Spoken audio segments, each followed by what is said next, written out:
Welcome, everybody. This is the 2022 High Impact Practices Gathering, Bridging Partnerships with the American Indian College Fund. We're excited to introduce a set of tribal colleges and universities, also called TCUs, high schools and high school equivalency programs, or HSEs, today. They will be sharing their partnerships with you. Erin, next slide. We're going to begin with opening words from Cheryl Crazy Bull. Go ahead, and Erin, can you play that for us?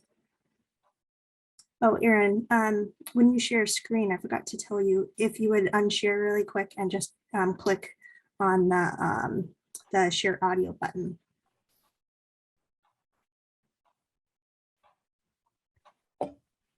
Thank you. Sorry, Erin, I forgot to remind you to share the audio.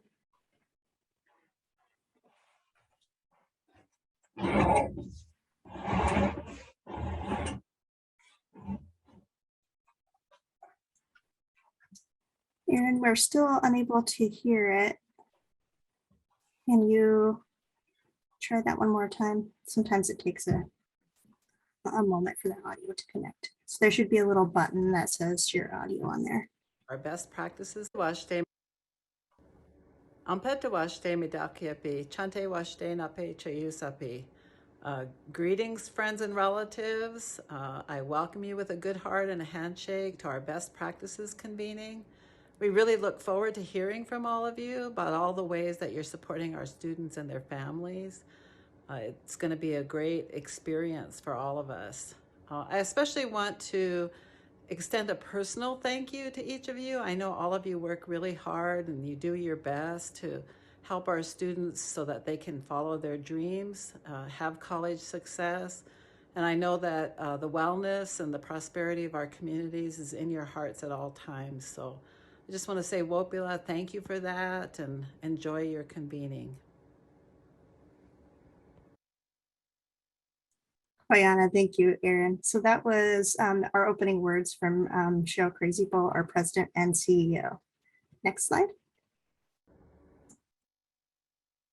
I would like to turn it over to Dr. Lisa Silverstein to introduce herself and just talk about HIPS. And for those of you that just came in, welcome. We're really excited to have you today. And if you have any questions or comments, please feel free to use the chat.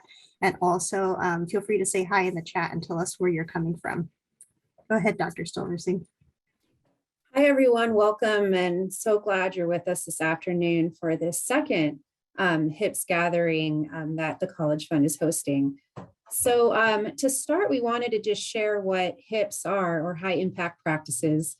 They're commonly referred to just kind of give some context to what we're doing today. So HIPS, or high impact practices, started with the Association of the American Colleges and Universities. And in that work, how they defined HIPS, or high impact practices, are active learning practices that promote deep learning by promoting student engagement. So a HIP experience satisfies the achievement of deep learning, significant engagement, and positive impact on historically underserved student populations. What this does not have is the work that you all do in really grounding the work in culturally relevant practices for our Native students in our communities. Next slide. And then the meaning of these gatherings are to provide a space for you all and us to learn from our sister colleges and schools, to share in the incredible work we're all doing and just learn from one another. So this is a professional development space, and for your time today, you all get paid professional development funds from the College Fund in your work in this learning space. So we really are glad you're here. And then what makes these gatherings so special is what Victoria Ratasket actually said last year at our gathering. She said, it's so nice to present to an audience on our work where Victoria Ratasket said, don't have to explain about our TCUs in context. So she really appreciated having this space for all of us who understand the work that we're doing. We can just dig deeper into it. Last year, our gathering was focused on academic progression and career readiness practices. This year, we're focusing on partnerships. We'll hear from 6 successful partnerships between tribal colleges, HSC programs, and high schools, and what they're doing to positively impact student success in their communities. Each presenter, this is going to be in a flash presentation mode, so there's about 15 to 20 minutes per presentation, just to kind of get a grasp of what they're doing, and then there's some follow-up and creating some connections after that. So today, our partners will share about the key staff in these programs, what their programs are doing, and then the history and context of how the partnerships formed and what makes those partnerships successful. And then, of course, the impact they're having on their students and communities. But during the presentations, we would like to invite the audience to put questions, comments, things you're connecting with on our Jamboard. You can find our Jamboard at the link above. I will put that in the chat in just a moment. It's tinyurl.com/hipsgathering 2022. You'll have a chance to use the Jamboard to put comments. And the best way to do that, I like to recommend, is to actually use the sticky notes picture. Thank you, Erin, for pointing to that.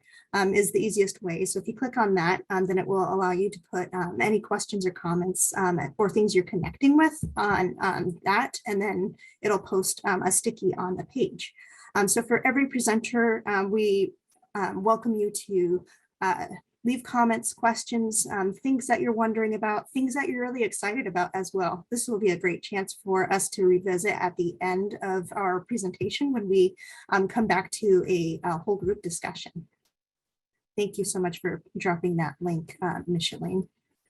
All right, as far as our schedule, this is what our schedule is going to look like for today. We're going to start with 3 presenters before we take a break. So you're going to be hearing from the states of Montana, Michigan, and New Mexico.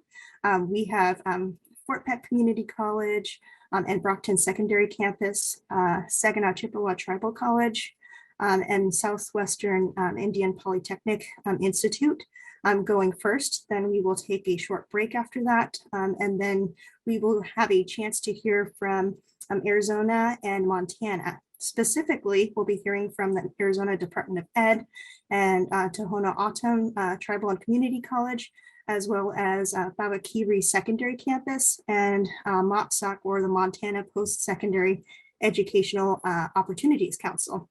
After each of these presentations, we will be doing a discussion. The one thing I wanted to share with you about the presentations here that I'm really excited about is we have a lot of really great key themes coming from all of our presenters today, and I just wanted to kind of draw your attention to some of the key themes that I heard as I was working with them to plan this event. Community engagement was a really important part of the work they do, and serving the whole student through mind and heart. And so you're going to hear really strong message of that, especially in the first 3 presentations, but that work continues through all of the presentations. The second 3, we really get to hear about some special partnerships between the TCUs and the high schools, and also what those partnerships between TCUs and state organizations look like too. So I'm really excited to kind of see the evolution of this and see what each of these schools are doing and share that with you. Next slide.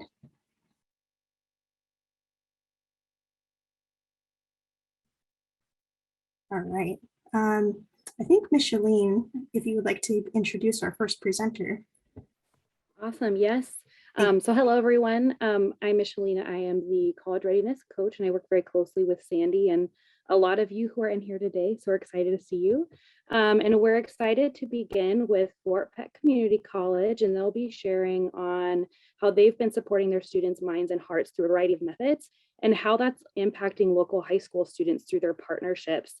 And joining them is a high school that they work with and that we also have the pleasure of partnering with, and that's Brockton High School. So I will go ahead and pass it on over to you. And if you can begin by introducing yourself, that would be awesome. Namaste. My name is Cal Christian. I am the school engagement coordinator for the Chante project working at the Fort Peck Community College. We serve 4 school districts here located on the reservation, and Brockton's is only one of them, but we focus a lot of our work on social emotional learning, college and career readiness, which you'll see in the next slide. And I will be presenting alongside Aaron Solom, the school counselor at Brockton High School, as well as Roxanne Smith, the project director. So you can see on the slide some of the key elements that we focus on, some of the stuff that are written into our grant, and I'm sure a lot of you are aware of how grants work. But we have college and career readiness. We focus on getting students prepared for college, prepared for a career, and introducing them into those fields slowly, but making sure that they're aware of what goes on and what they need to be ready for.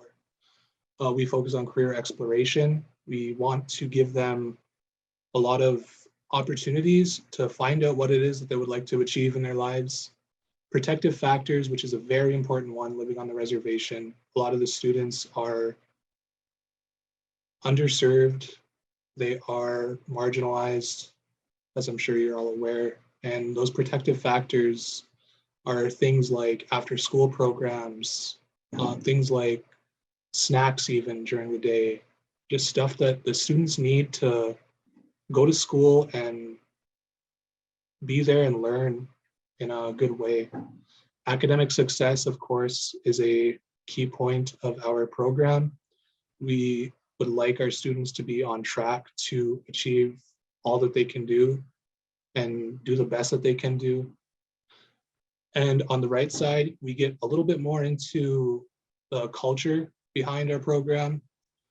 You can see our logo in the top right. It signifies the heart and the brain. And that's where we get a lot of our work from, is that connection with a healthy heart and a healthy brain and how those link into each other. So we take a lot of work from Zaretta Hammond and her book, Culturally Responsive Teachings. And that's where we get into culturally sensitive teaching, in which we find out where these kids come from, where our students come from, the communities they live in, and we meet them there at their comfort zone.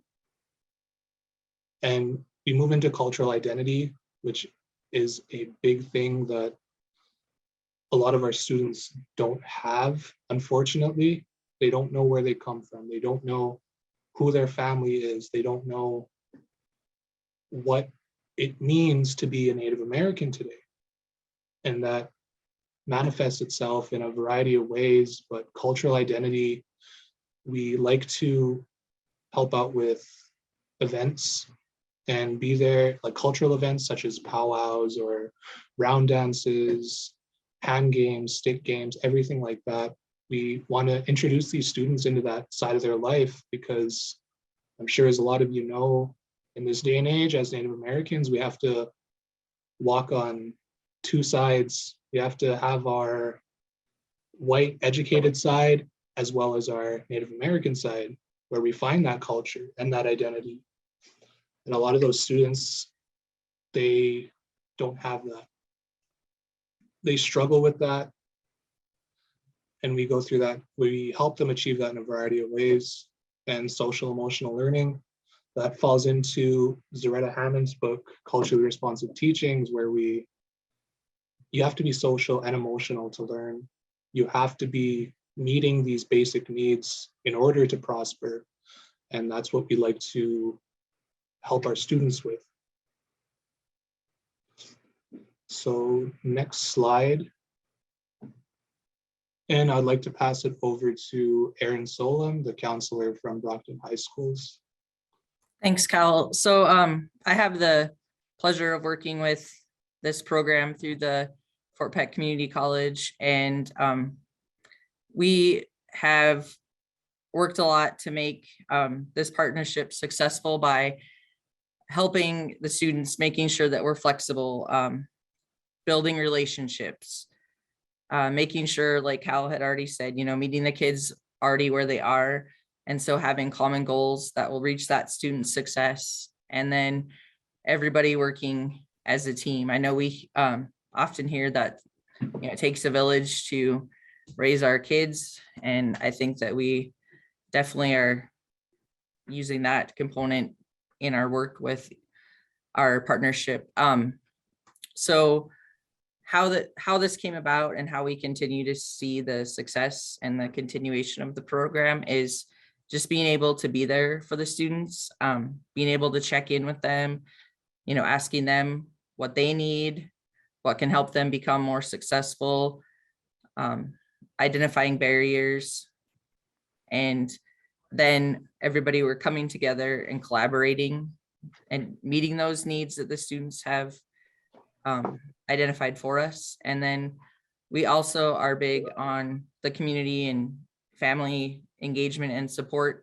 So we have received different input from the students and families for incentives for participating in the different events like FAFSA nights, scholarship applications. And then the next slide, please. This just shows some of the kids. We went to the college and career fair back in person, which was good. A lot of the kids were tired of Zoom meetings, and so they were ready to be back and get out and talk with colleges. And if you read the different comments there, those are things that some of the students had shared. And so I think that speaks for itself on just, the power that giving these kids the opportunities and experiences can have for them. So I will go ahead and pass it on to Roxanne.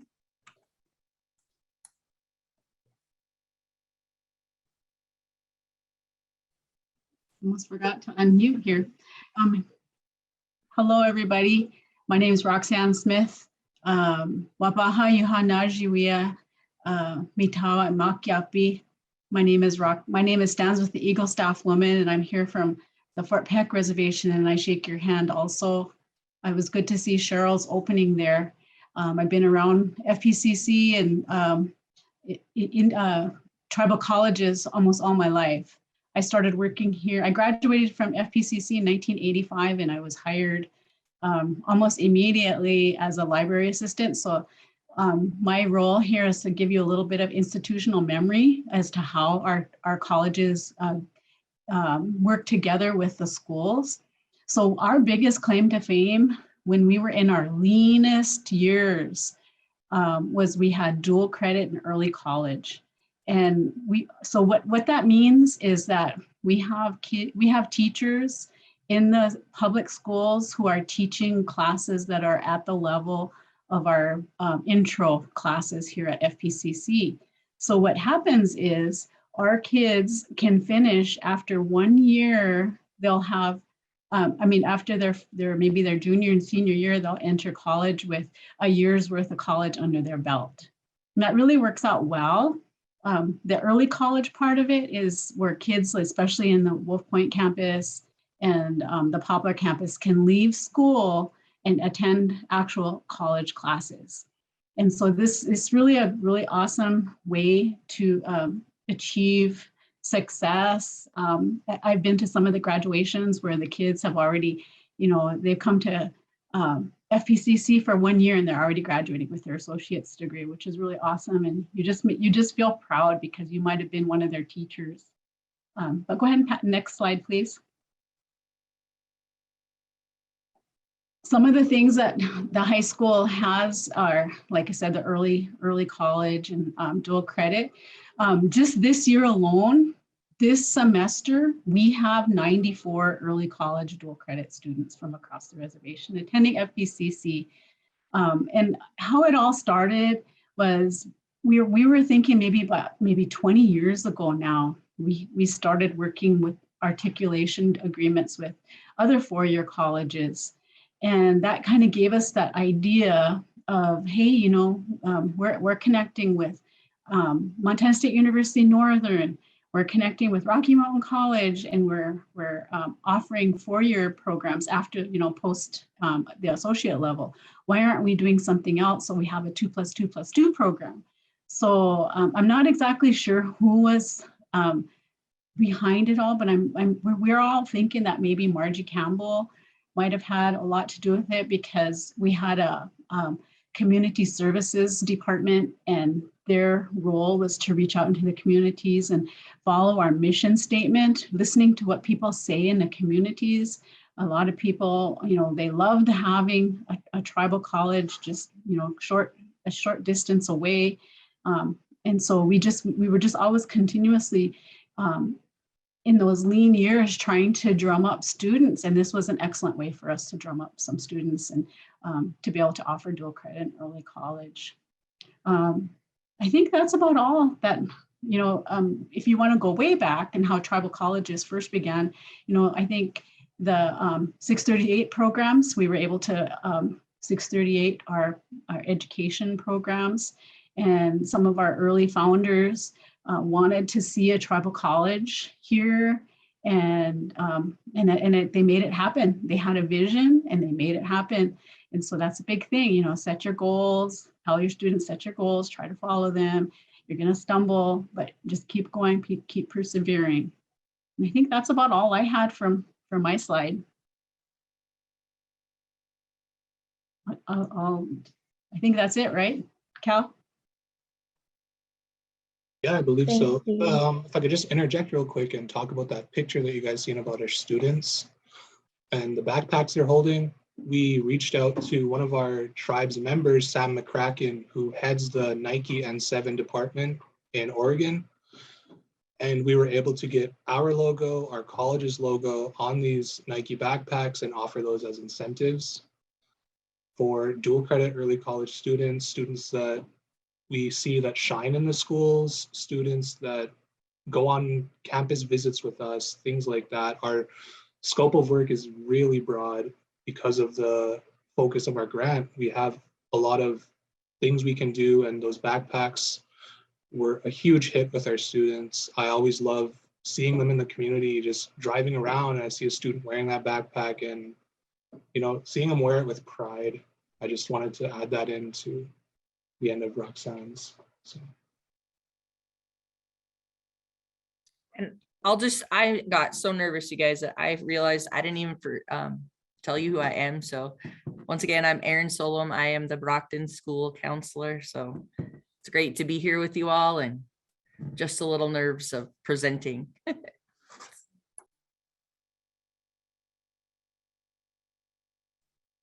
No worries at all. Thank you to Fort Peck Community College for that wonderful presentation.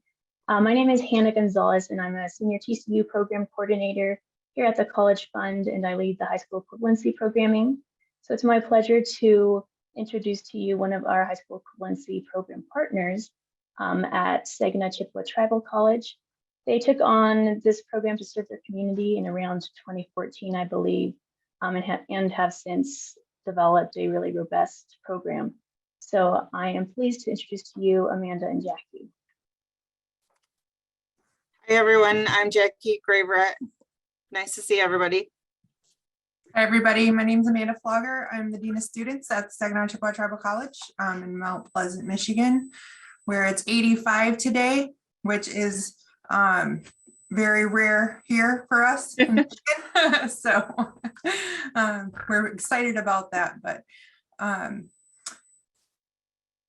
you can go to the, I don't know if I can change the slide or, oh, there we go. Okay, so first I'll tell you a little bit about how we got started. I've worked for the Saginaw Chippewa Indian Tribe in the education department for a little over 20 years, and the tribe did have an adult ed program prior to me coming to work for the college that they had closed down recently after I had moved due to some budget cuts. So when I was the registrar when I started at the college, and we had about 25 students enrolled that semester that did not have a high school diploma or GED, because we're open door policy or we have open door policy, so they're able to register, but we are unable to count them in our Indian student count toward our college funding. So we're like, we will put them together. We went to our local school district. We sat through orientation with them. We got them scheduled for classes and for testing. And a year later, I called the administrator to ask how the students were doing, and not one of them had finished their GED. And so I went to our president and I asked her, I said, can we just try it here, you know, on campus? And she said, sure, go ahead. So, so we purchased some online software. We started really small with a small computer lab. We started with the students that were just registered here at the college, working towards GED completion. And next thing you know, everybody wanted to come here and finish their GED, which was great. Our numbers grew. The excitement in the community grew for sure, and developed into the program we are running today. So right now we have it capped at 40 students because like I like to tell Jackie, this is like our side project, right? So we have our college students, we run the student services department for the college as well as the GED program. So we have the program capped at 40 students, but we have a wait list most times, and we check students' progress weekly to make sure they're meeting the attendance requirements for our program. And if not, we deactivate their program or their login, put somebody else in, and then usually a month or two later, they're calling us back and saying, hey, I can't get in there. So we rotate them through like that, and it's working pretty well. Let's see what's next. We can go to the next slide. There we go. So we use confidence building. This is Jackie again. We use confidence building as a way to just get their hopes up.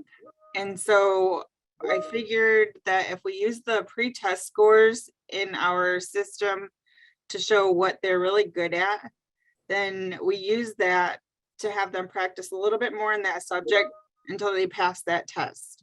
And then we continue on with the process. And then, you know, they can see that they're doing it. It's not as hard as they thought. And we have them create a success plan, and we have them stick to it. I ask them all the time about their goals. We live in a small community here, so we always run into each other. So I'm always asking them, hey, I haven't seen you in a while. Come and see me. Just come and talk to me. You know, and then I'll get them to do some work after that. So, but the plan is just to, you know, get them some confidence and let them know that they can do it. And it usually works. So about the success plan, recently at the college, we have been lucky to hire a student success coach, and they create a plan with our students that they ask them right off the bat, what is your why? You know, why are you here? Why are you going to college or getting your GED? And then they talk about their non-academic and their academic challenges that they think they have, right? And so we're really focused on adopting that student holistic approach for our students, so we can make sure that we're meeting their non-academic needs and their academic needs as best as we can at the same time to support them through their journey to success. So really finding out their why will help keep them motivated, you know, on those days that they just think they can't do it and they want to quit, and you say, but remember why you said you came, you know, and reflecting on that. And then, like Jackie said, getting that win under their belt, you know, taking their subject that they're most confident in and most successful in, getting that out of the way first, and having them have that achievement to reflect on really pushes them forward to tackling the things that may not come as easy.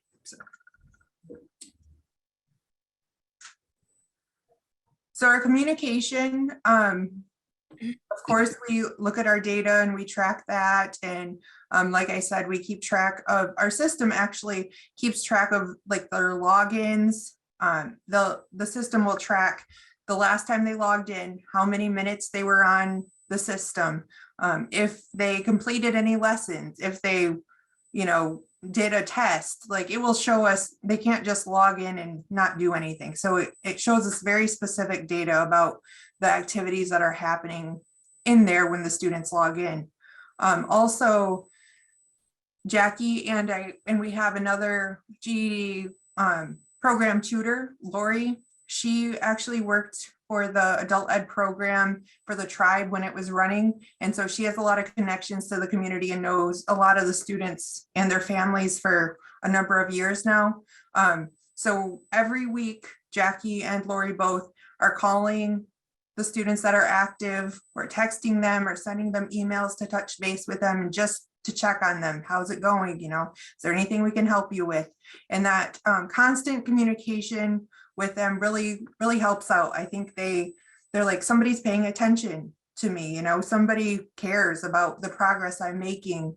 And so, yeah, opening that communication has really increased our success.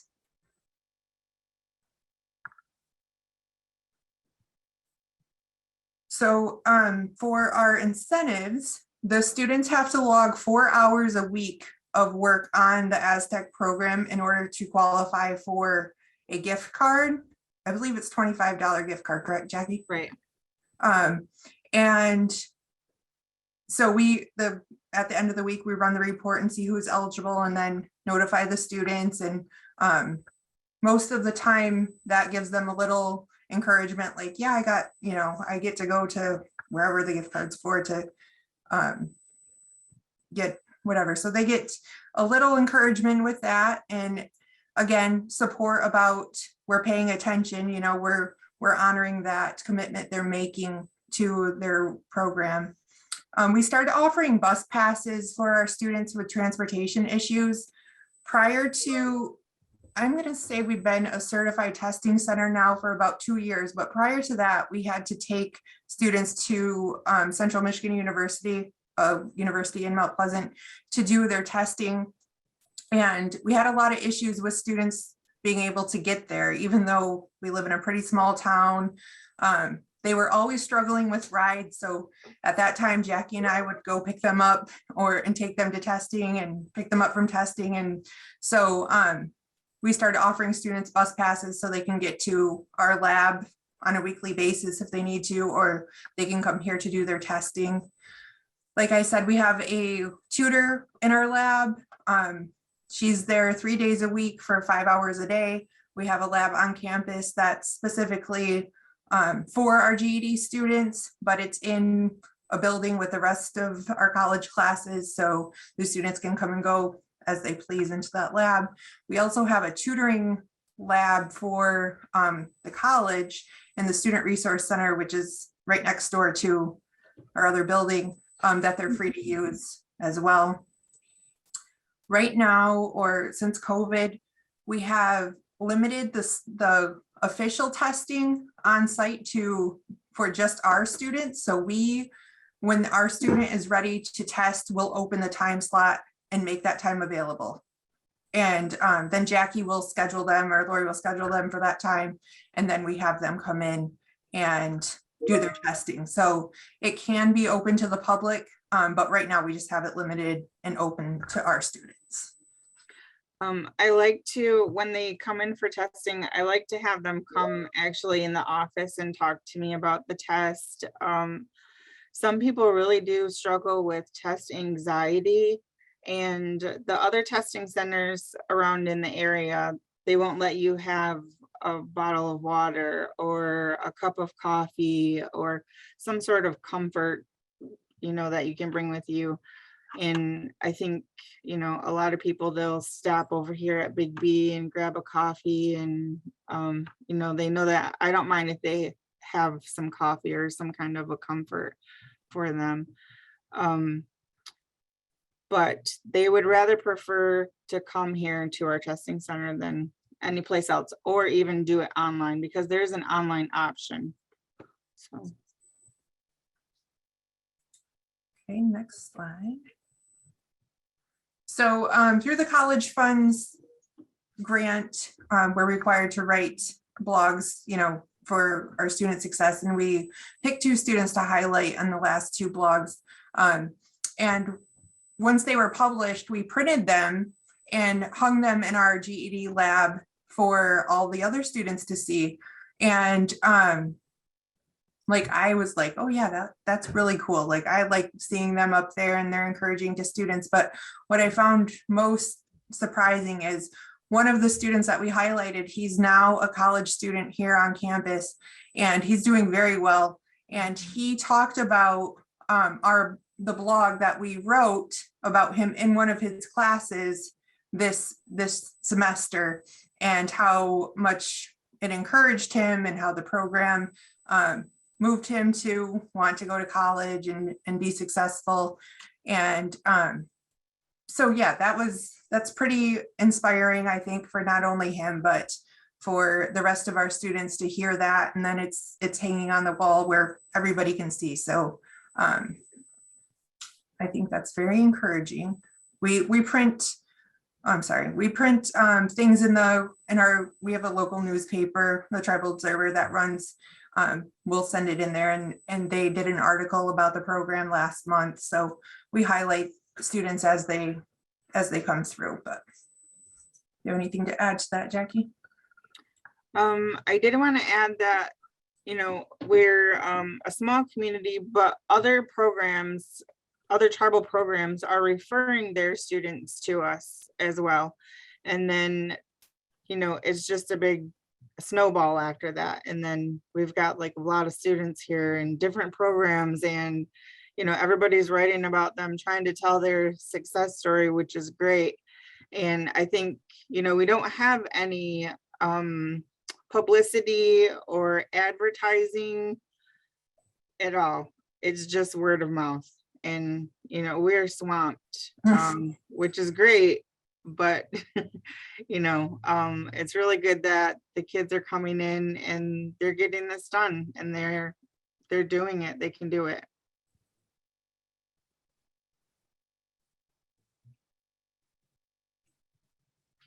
Well, thank you for having us.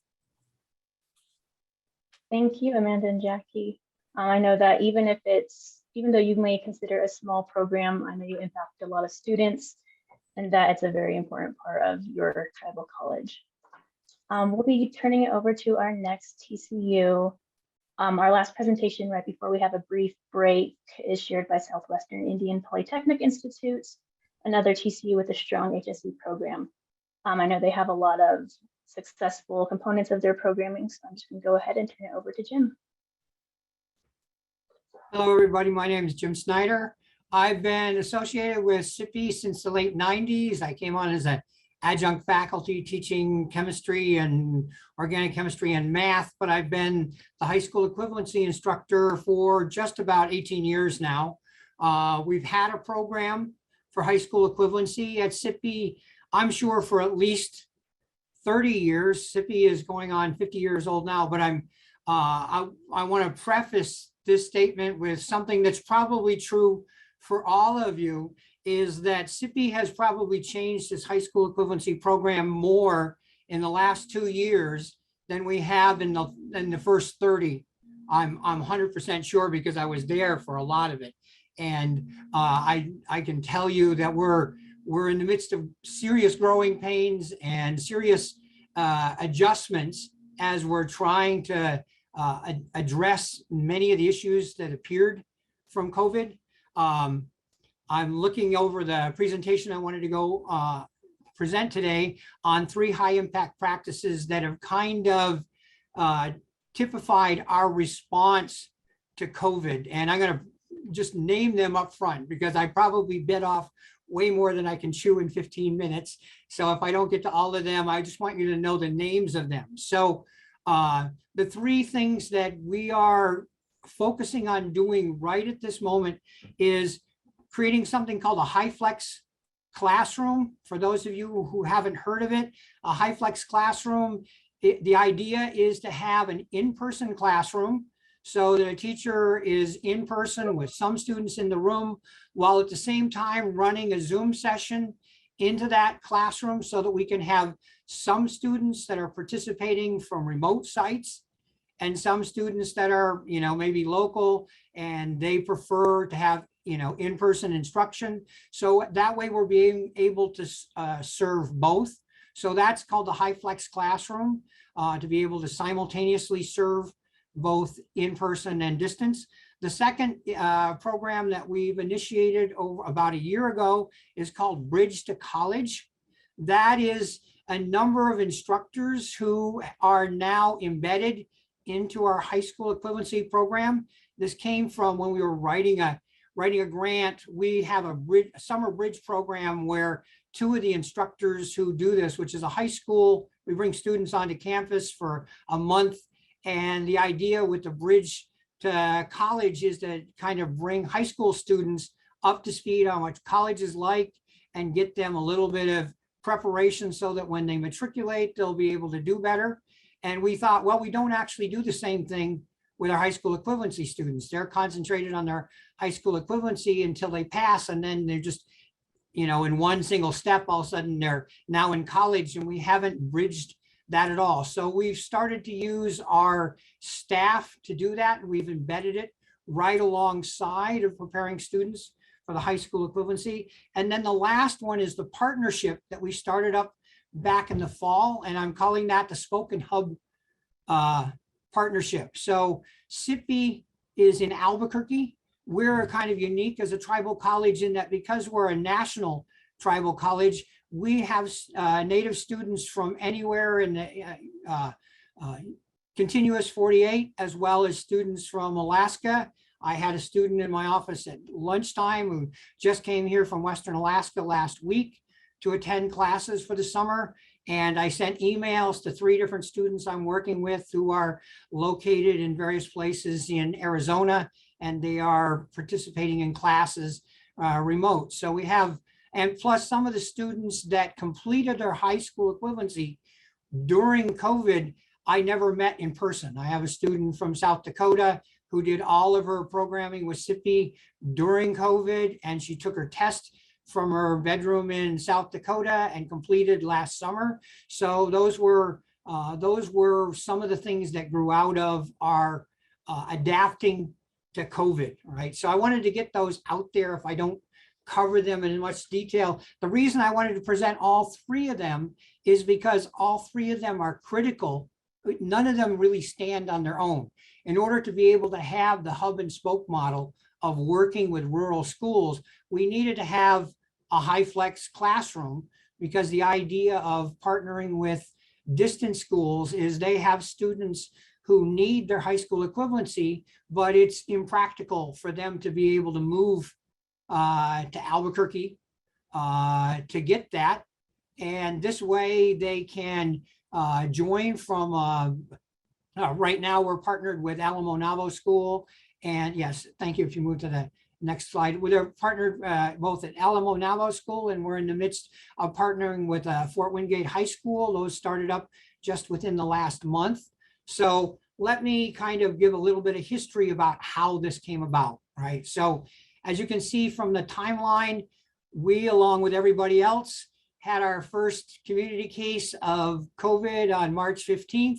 5 days later, about 24-hour warning, we sent all of our students home, which for SIPI means all over, we were sending students back to, many places that were out of state. Several of my students went back to Colorado and various other places. So we sent them home. We took 1 week off while the students got home, and we frantically moved all of our curricula into Brightspace, which is our computer management, classroom management software, and tried to figure out how we were going to be using our computer aided instruction like Aztec and Plato, which some of the other schools have mentioned using, how we planned on moving that to serving it up to students when they got home. So we spent 1 week, and then a week later, we opened back up with now our students all distant, and we had 3 more weeks to finish off that semester. That was, I will say, only semi-successful. When I found that many of the students, by the time they made it home, did not have either internet or even cell coverage, that I'd need to set up a schedule for a time for them to be able to, visit a local spot where they could get cell phone connection so that I could speak with them. So I did some tutoring over the phone. We sent them home with material, but that was how we finished the semester. Okay, we then opened up during the summer. This was when we were still thinking that COVID was going to be 2 or 3 weeks. I think we can all remember when we thought we were closing for the summer and it was going to start right back up. And then we encountered the first major difficulty of teaching remote students in high school equivalency, in that in our state, there's no way for a student to onboard into a high school equivalency program without taking the TABE. And the TABE, as of June 2020, had no way of taking it virtually. You could only take it in person. So given the fact that students couldn't come to campus, and we could not start a student that didn't have a TABE score so that we could show that they were NRS fundable, we could not matriculate any students that summer. TABE created a virtual method to do this, so that TABE changed their rules allowing for virtual implementation of the TABE test. And then later in the summer, as people have mentioned, HiSET and GED came up with ways to do a virtual test at the other end. So my thinking is the first two moves in being able to do remote students into our program were not done by SIPI. These were done by outside organizations. First, TABE, that made it possible for us to bring students on without them visiting the campus. And the second, HiSET, that made it possible for our students to finish without being on campus. Because otherwise, during the summer of 2020, I was teaching students, but they had no motivation because there was zero way they could actually take a GED or HiSET until this adjustment was made in the fall of 2020. So my thinking here in our doing remote teaching with students was those two parts needed to happen, right? And we couldn't do that. And my sense is those are massive changes. The amount of negotiation that had to happen in the background in order to make it possible for a student to take a HiSET from their bedroom rather than showing up at a test center and showing all their ID and being verified was a really big deal. And those are going to be continued. So that's one of the reasons that I see us as being able to continue this program. So then if you go to the next page, during the fall, we were running classes mostly in Zoom. I'd started to realize that Plato and Aztec and all of my software that served up content in a distance learning format, which I call traditional distance learning, was not very motivating to students. The students could get assignments and they could get homework to do, and they'd turn it in, and the computer would usually grade it, and then it would get back to me and give me some kind of hints where the student was at.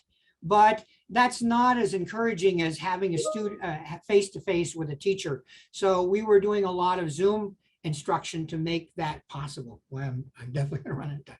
So what I did in the midst of one of the Zoom classes, I was teaching a career and college success class, and I was calling all our students about Thanksgiving, middle of the fall semester, expecting to hear everybody crying about how miserable it was doing Zoom classes, right? And it turned out the first two people I called were both women in their late 30s who were single moms with elementary school kids and lived more than 100 miles from SIPI. And both of them told me that, yeah, it was really difficult doing Zoom classes, doing things from a distance. But honestly, if that format didn't exist, they would never have gotten their degree, because they could not just pick up their family and move to Albuquerque so that they could take classes here. They couldn't, we don't have a family dorm, so they wouldn't have been able to move in with their spouse or with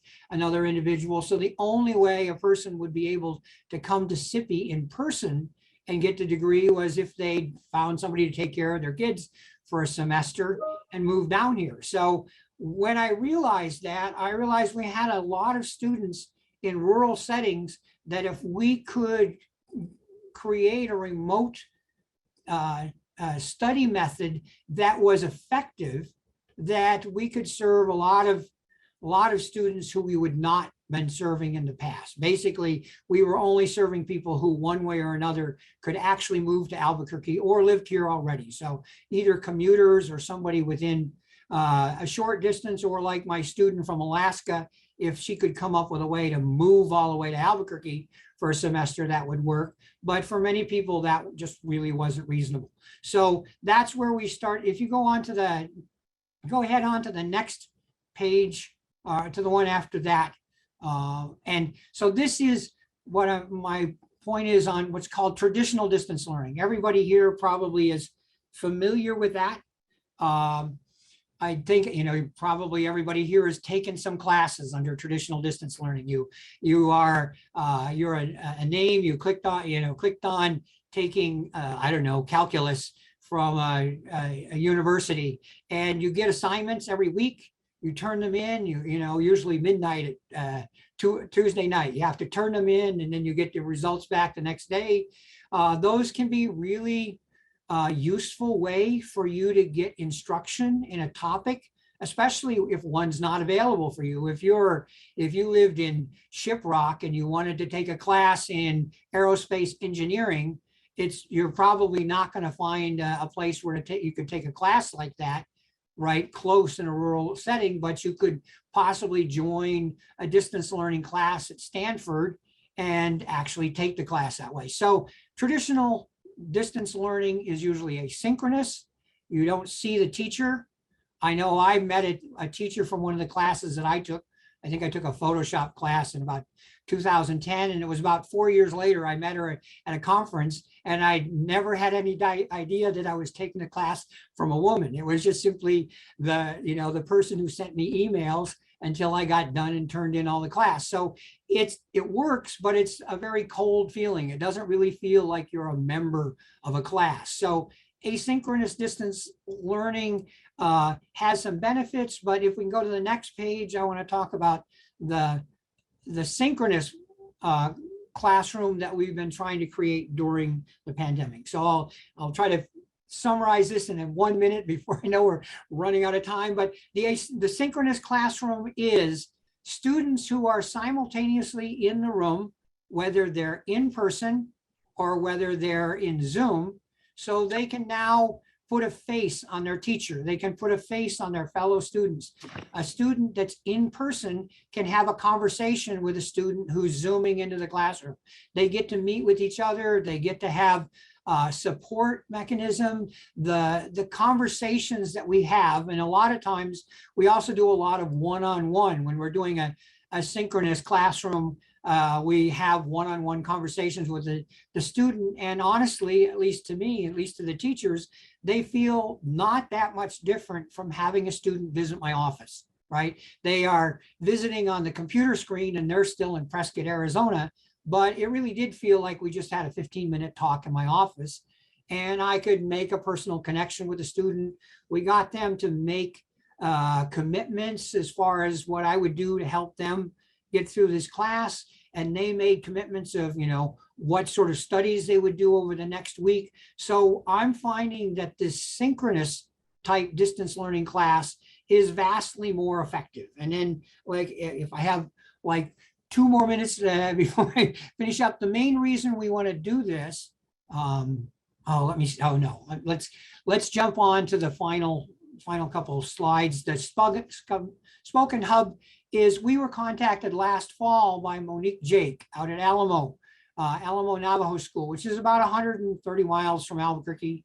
And she had a lot of students that needed their high school equivalency, and they had lots of services that they could give them, but their school did not have any way to give them content to actually instruct them. So we made a deal with them that if they could refer students, and if in some cases, if they could provide some service, so the student might go to Alamo Navajo in order to use the computers there, or we would mail textbooks to Alamo Navajo and the student would go by to meet with them, as well as the face-to-face contact they made with the faculty there.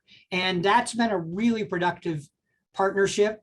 The LMO has told me that they're in the midst of hiring a person as a full-time staff there to coordinate the program so that we can continue to get students who are meant to be distance students. We have 6 this summer from there who are proceeding. I still haven't met in person.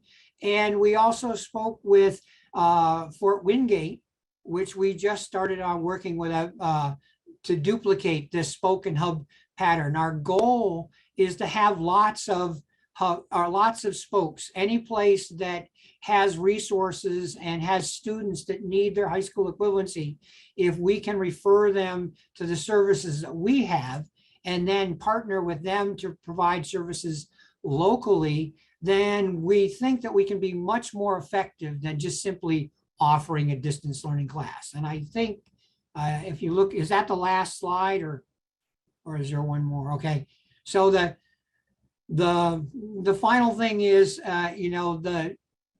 this curricula, as we're presenting it, students say it starts to feel a little bit more like an in-person class. The in-person students tell us that they have a little bit, they have an experience of having a classmate who they haven't met in person, but they have,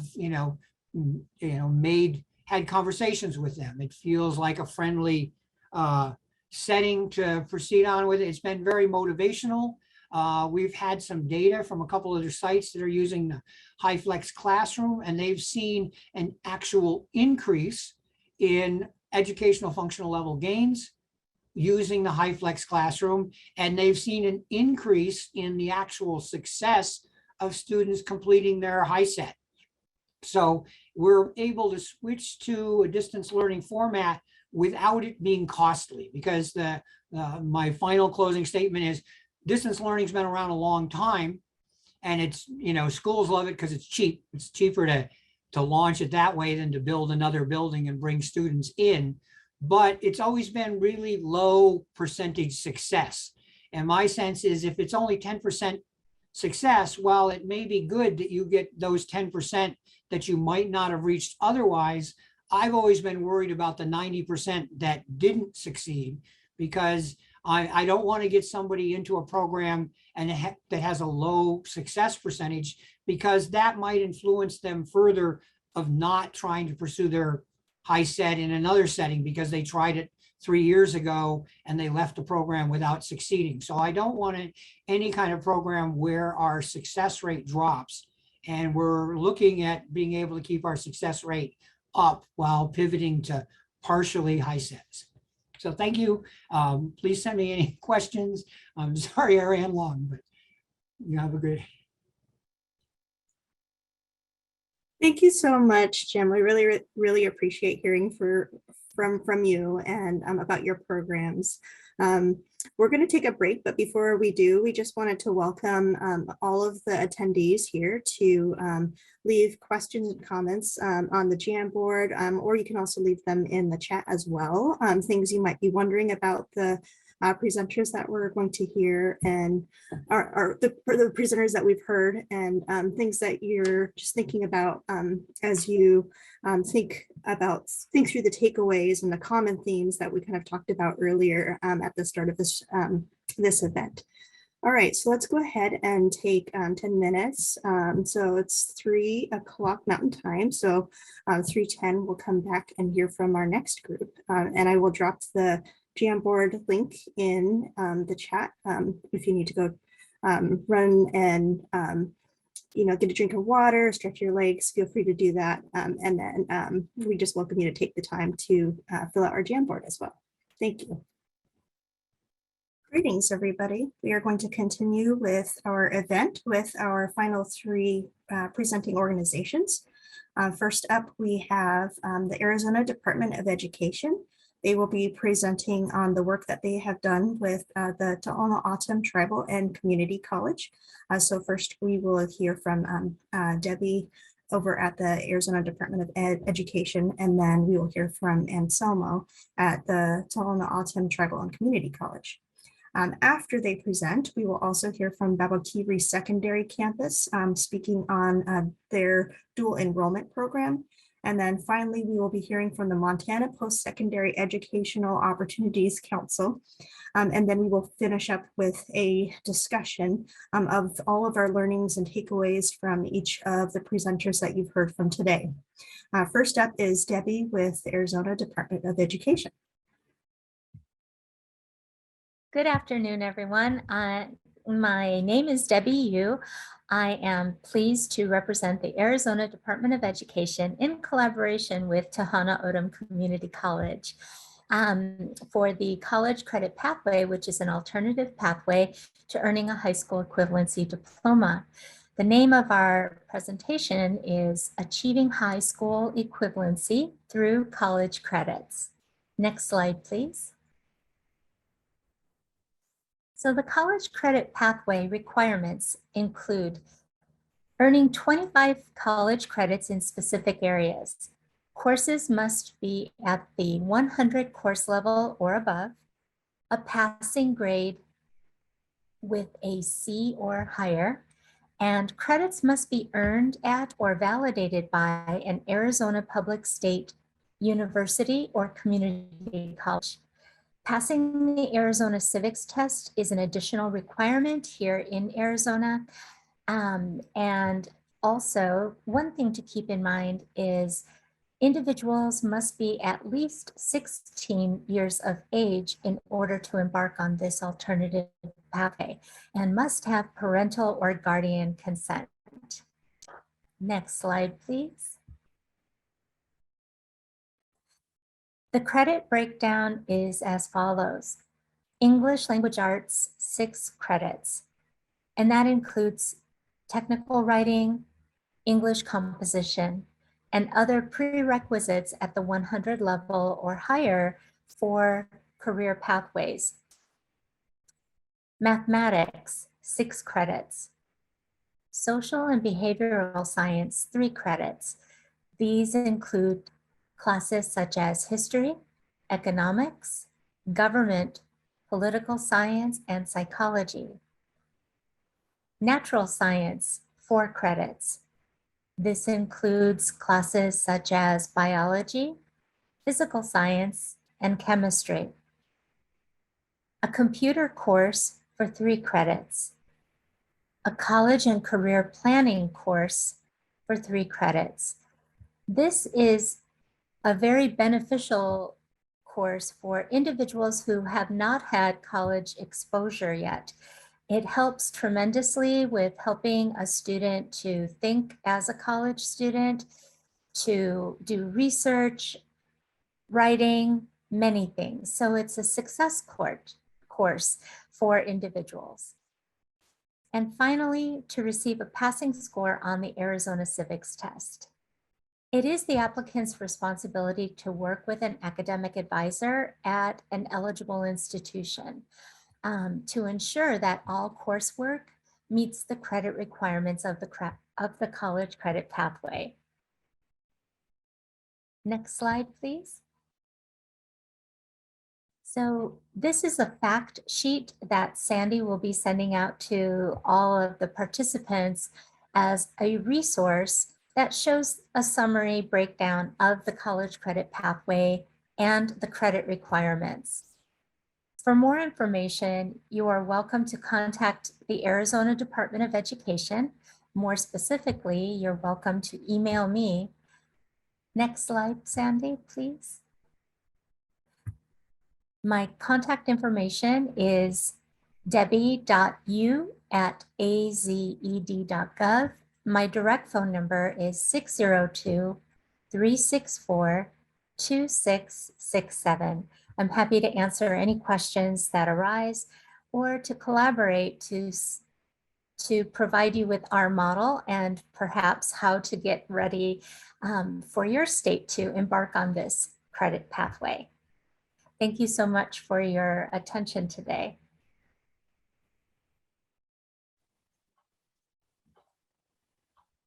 Southwestern Community College is located in Sells, Arizona.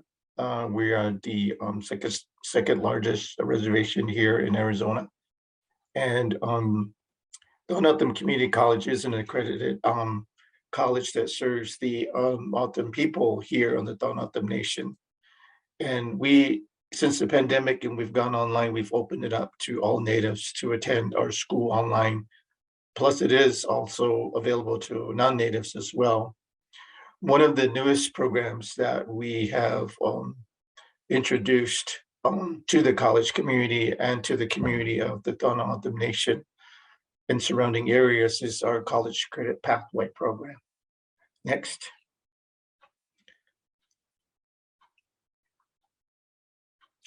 These are the courses that we have put together for the College Credit Pathway students. Once they become enrolled at the college as a college student, then they're given this program of study which they follow in order to earn the 25 credits that are required by the Arizona Department of Education. And these are the basics of getting your high school equivalency by way of college credits. We have the English, we have the math, the science, social studies, and college and career success, as well as a computer science class. The one area that is not listed on this because it's not a college credit course is the Arizona Civics exam. The Arizona Civics exam is required for all GED students who test in Arizona, but it's also required for the College Credit Pathway students. So I didn't list it on here because it's not a college course, but the students are aware once they enroll that they need to study for the Arizona Civics exam. The other way that a student is able to meet that requirement is if they took Arizona Civics during high school.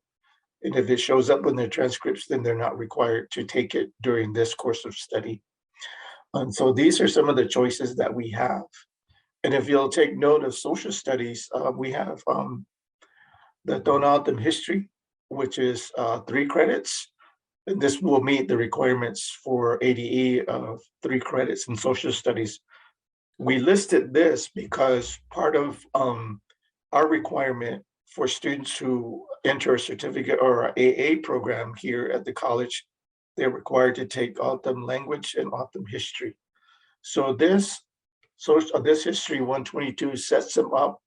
So when they finish this program and they transfer these credits to an associate's degree, they will have already met one of the requirements. They could take a different social studies class if they wish, but we encourage them to take this class so that they can get that out of the way once they start their program in their AA certificate. So this is how we are able to meet those requirements by ADE. Next slide.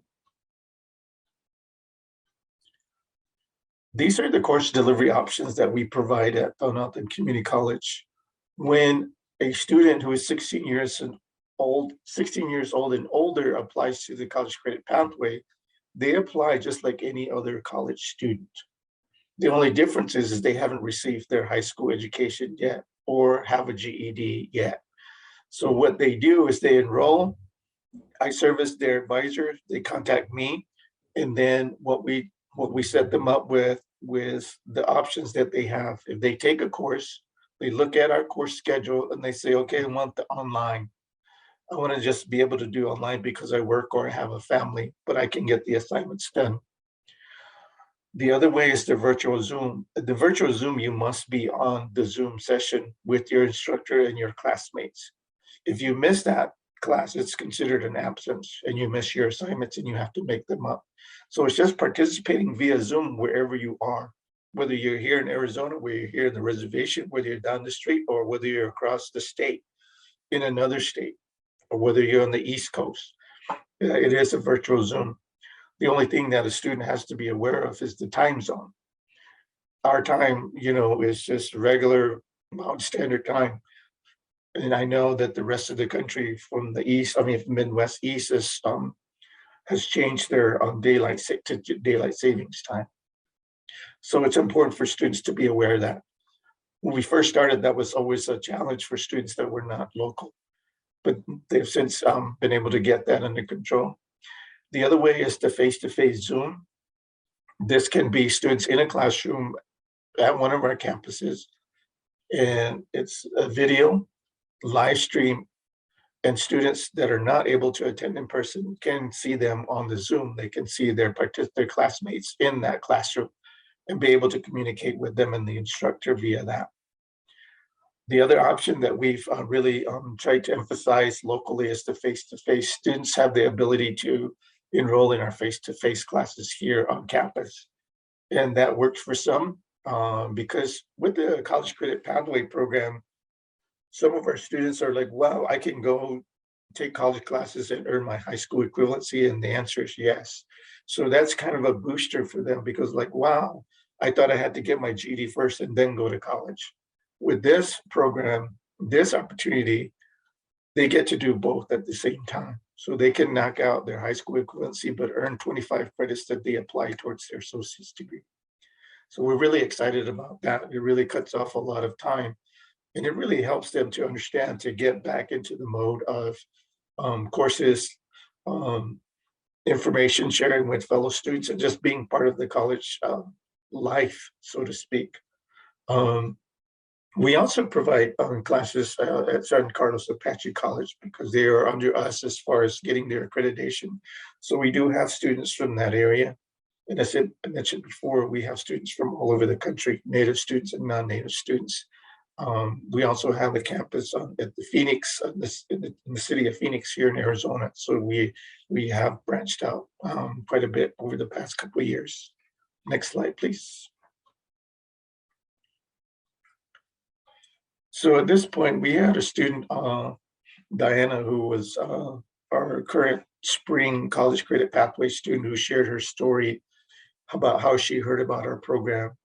And that she was really excited to be a part of this because she's always wanted to go to college, but that understanding that we had to get our GED first was always something that she wanted to do, but college was always in her plan. So when she found out about this program, she was able to enroll this spring, January. She just finished the spring term, and she got a 4.0 in her studies, her first shot out of the gate. So we're really proud of her. She did mention that she is 30 years old. She has a family. So we do know that our GED population is that. They do have families, they do have obligations, and they work around what they have to do. In this program, the College Credit Pathway is really a challenge because there's specific classes at specific times. So I shared with the rest of the attendees that with the funding we got from American Indian College Fund, we were able to purchase laptops for them, printers, headsets, wireless keyboard and mouse, and school supplies to get them started on their way. Because when we recruit for these students, over half of them don't have a laptop computer. We currently have some GED students that are using their smartphones to attend class. But this opportunity that we have in partnership with American Indian College Fund helps us to get them the laptops that they need in order to start class. We also use some of the funding to have an open PO at a bookstore. So all of the books that are required for any of the classes are paid for through this program. All they have to do is put forth the effort, attend class every day. And the requirement for ADE is that you need to be able to maintain a grade of C or higher throughout your semester. So if a student falls below a C, they're going to be required to take that test over again. So we really encourage them to maintain that C average and above. Like Diana, she was 4.0, so she had no problem with it, but she had to work at it. So that's what we try to emphasize. These are college courses. This is not an easier way to get your high school diploma. This is not high school. This is college. This is not, you're in the classroom with other college students, so you're gonna have to hold your own. And they've answered the challenge, so I'm really proud of them. We have 5 this spring, and we signed up 5 more for the summer. So Diana is one of the students who was willing to speak about her experiences, and that's what the slide is speaking about, is that she shared her story with the rest of the panel, and it was very positive, and we're very proud of her. Next slide. So this is how anyone can get a hold of us. I shared with the rest of the attendees that when this program was established by ADE, back in 2018, 2019, that it was before the pandemic. So the assumption at the time was it is for the state of Arizona residents, and so they could apply. So what happened during the pandemic, it opened new opportunities, because when I started getting calls about, well, I'm in New Mexico, or I'm way further up north in Utah, where I'm on the East Coast, can I still participate? And the answer is yes, because it does not stipulate that you have to be a resident of Arizona in order to earn your college credit pathway through our college. So that has just been a wonderful opportunity for other Native students and other people in general just to apply to the college, because we are open to everyone. It's just that the incentives that we provide for the students, they have to be Native, they have to be registered with a specific tribe and have documentation of that. One of the other ways that we support our students maintaining a C or higher is that if they're able to do that midterm, they get a $100 gift certificate. And so if they maintain it again in finals, they get another $100 gift certificate. So that little incentive for them, plus the equipment that we've given them, has really given them a head start to get into this program and focus on their program of study. So with that, that's the end of this presentation for our Donaldson Community College College Credit Pathway Program. So thank you very much. Skukdash, Anianap Jugik Tanya Sudam, Don Principal Go Waugiwak Ug Mashtamakut. Good day. My name is Tanya Sudam, and I am the principal of Babakivri High School. For today's presentation, I titled it From Warriors to Jugos, Paving the Way to College, and it's really emphasizing our partnership with Thonantham Community College and Babakivri High School. Next slide. So just a little bit about the Thonantham Nation.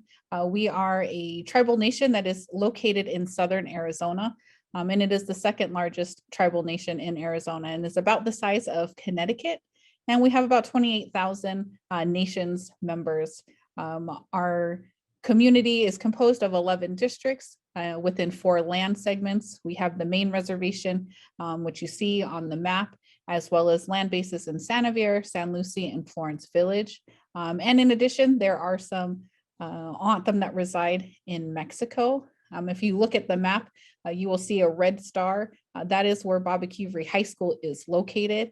And then you'll see 2 green stars, and those are the nearest cities to the reservation. And so those are about an hour away in each direction. Next slide. And just a little bit about who we are. We are Babakivri Secondary Campus, so we are composed of middle school and high school. So we serve 7th through 12th grade students in Tapawa, Arizona, and we're about 10 miles south of the nation's border, or nation's capital of Cells. And we are part of Babakivri Unified School District, which has about 1,100 students, pre-K to 12th grade. So our campus currently serves almost 400 students, 165 of them being in 7th and 8th grade, and 227 of them 9th through 12th grades. We do have JTED and CTE courses, and we also have a graduation requirement of Thonantham language, history, or Native American studies that students must take to graduate from high school. Just a little bit about Thonantham Community College. I know that Mr. Ramon had presented about his program. So they're one of the youngest tribal community colleges in the nation. And they initially partnered with Pima Community College to provide courses. And then in 2005, they received their own accreditation from the Higher Learning Commission. And so they have 4 campuses. So it's grown since its creation. They have 2 campuses on the nation and 2 campuses off the nation.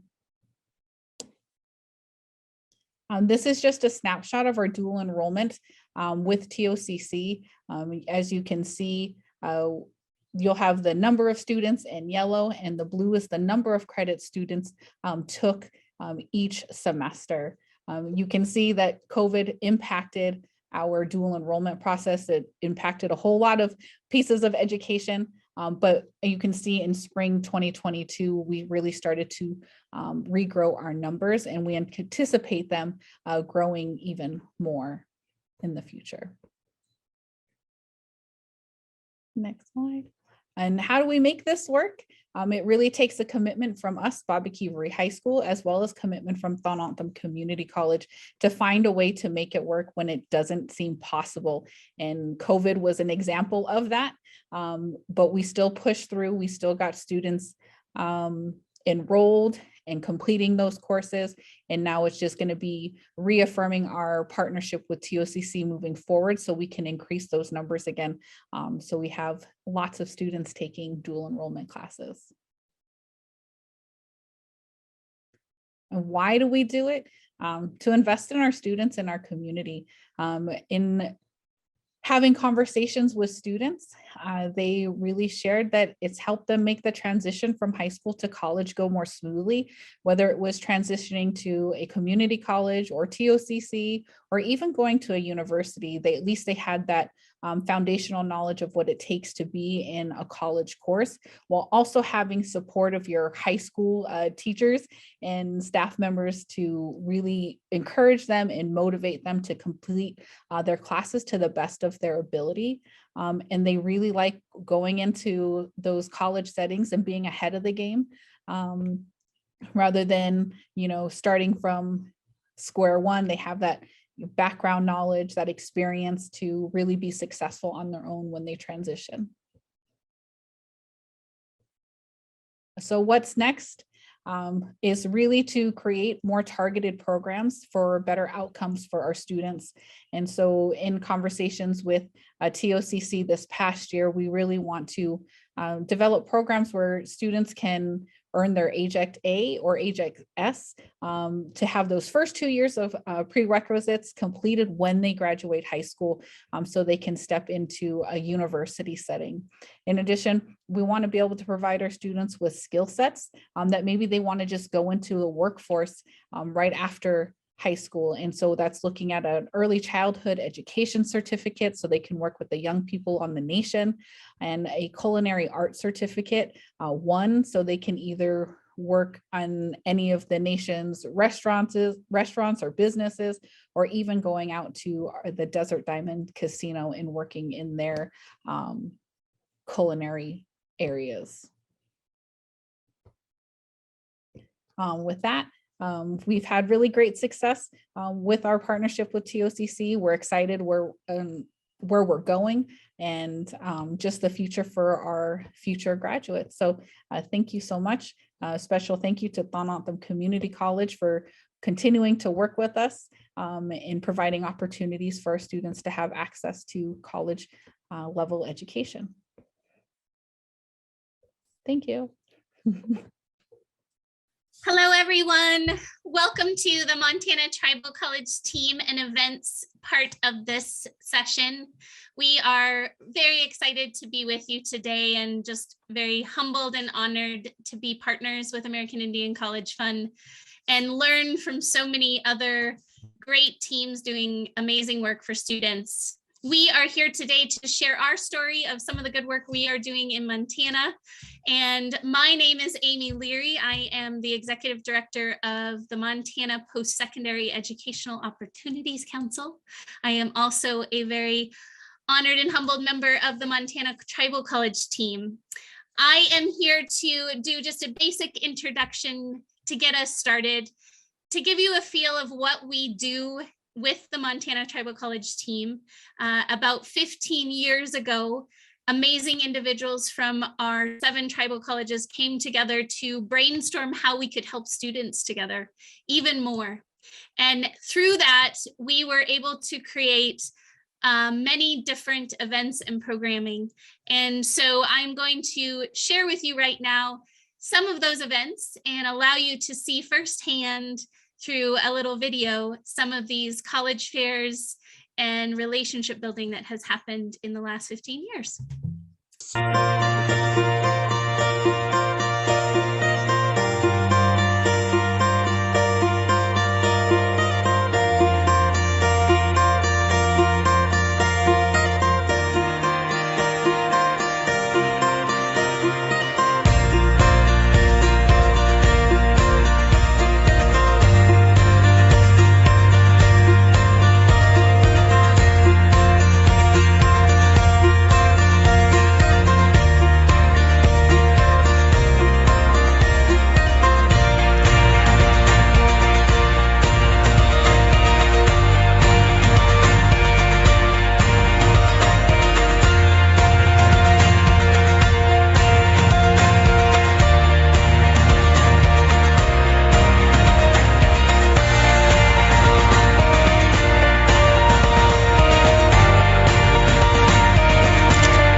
dedicated your lives to teaching, giving of others.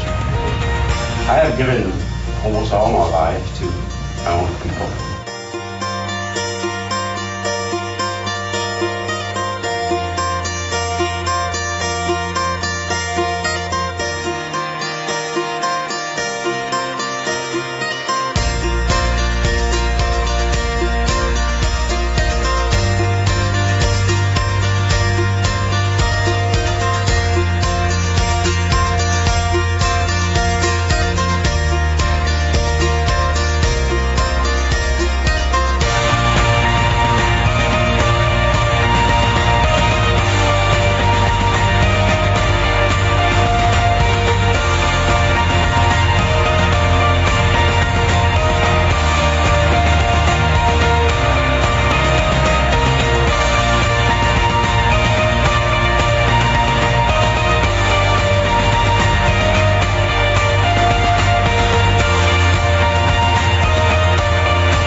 So that was a preview into a few of our events over the last few years. And these are in-person gatherings that really focus around building relationships to better serve students. And I would say that's been a common theme when you look at themes throughout the times that we've worked together, is to be student-centered and all about collaboration and building relationships to better help students. And hopefully you'll get to see that today as we we'll show you a little bit deeper dive into how this team was formed and what makes it work in Montana. And you'll get to meet several of our amazing team members that make this team very special in Montana.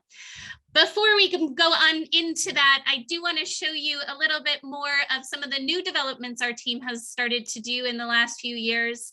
Is we started to offer a Montana Tribal College Institute, which was a virtual training to really, again, establish that relationship with education professionals, not just in Montana, but as you can see in 14 plus different states, even Canada and other countries have been involved as well, to try and build relationships with our tribal colleges with, again, that end goal of better helping students together. And we've had hundreds of professionals be part of these events. We've served thousands of students over these years. Again, I'm excited to dive deeper into this and introduce you to a few of our great team members with us today. So with that, I pass it over to Allie Smith, who is going to talk to us a little bit more about our partners and sponsors in this team. So Allie, it's all yours. Hi, good afternoon. My name is Allie Smith. I am representing from Blackfeet Community College in Browning, Montana. I am currently the chair of the Tribal College Circuit team. So I'm super excited to announce the tribal colleges that are part of the Montana Tribal College team. So just looking at our map, we'll go with Salish Kootenai College, and that is in Pablo, Montana. Blackfeet Community College in Browning, Stonechild Community College in Box Elder, Anna-Nakota College in Harlem, Fort Peck Community College in Poplar, Little Bighorn College in Crow Agency, and Chief Dull-Knife College in Lame Deer. So we all work together to represent the tribal college team. And we come together for annual meetings, for summer conference, to kind of help facilitate how we can make the college fair better, as well as really representing each college with our different cultures, our language, to actually help better improve the students' understanding of where they're coming from, like how they should be representative when they go on to university, or when other college members interact with each of the other reservations and communities too as well. So part of the tribal college team, we have the leadership structure of the tribal college representatives. So we elect a chair and a co-chair, and we also have a liaison that works to build the relationship and connection with Mobstock. The chair and the co-chair positions will rotate within the tribal college team, and we do vote into position, and we usually do that during summer conference to give a representation for all of the Montana tribal colleges. So on the screen there, you see a very special thank you to all of our partners and sponsors. So without all the tribal colleges being representative and working together, we could not do it without Mobstock, Montana colleges. So they are the driving force in really creating that diversity and understanding and connection with the tribal colleges. But also a huge thank you to our partners and sponsors, Gear Up, Montana University System, American Indian College Fund, Office of Public Instruction, Reach Higher Montana, Montana Youth Apprenticeship Partnership, Montana Department of Labor and Industry, Montana School Counselor Association, Montana Association of Student Financial Aid Administrators, and Montana College Access Network, as well as Montana Post-Secondary Education Opportunities Council. So a very diverse group of members coming together to represent and support our students to really help ignite their passion for continuing on their educational journey. Montana Tribal College Team in Mobstock is a 501 nonprofit organization, and we are part of the Montana colleges and the 25 accredited colleges and universities in helping keep Montana and education connected.